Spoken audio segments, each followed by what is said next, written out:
देखिए, बजट तो हमेशा आता है। बजट तो आना ही पड़ता है, लाना ही पड़ता है।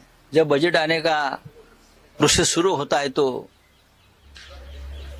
पूरे जो लोग हैं देश के, मिडिल क्लास, गरीब, किसान, मजदूर, वो बजट से एक्सपेक्टेशन रखते हैं। प्रजा है, राजा के तरफ से कुछ हमारे झोली में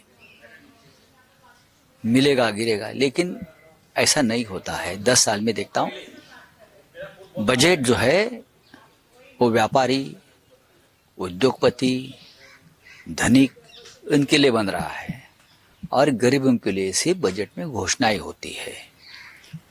तो फिर एक बार आज देखेंगे कौन सा बजट निर्मला जी लेकर आती है।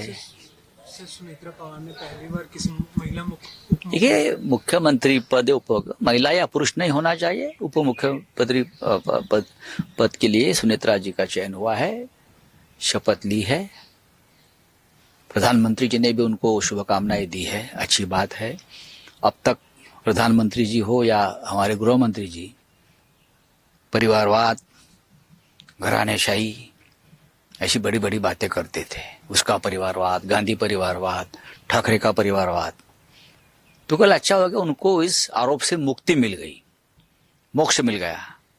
जिस तरह से सुनेत्रा अजीत दादा पवार को मोदी जी ने, प्रधानमंत्री ने शुभकामनाएं दी, तो परिवारवाद का जो आरोप दूसरे पर करते थे मोदी जी, उनसे उनको मुक्ति मिल गई।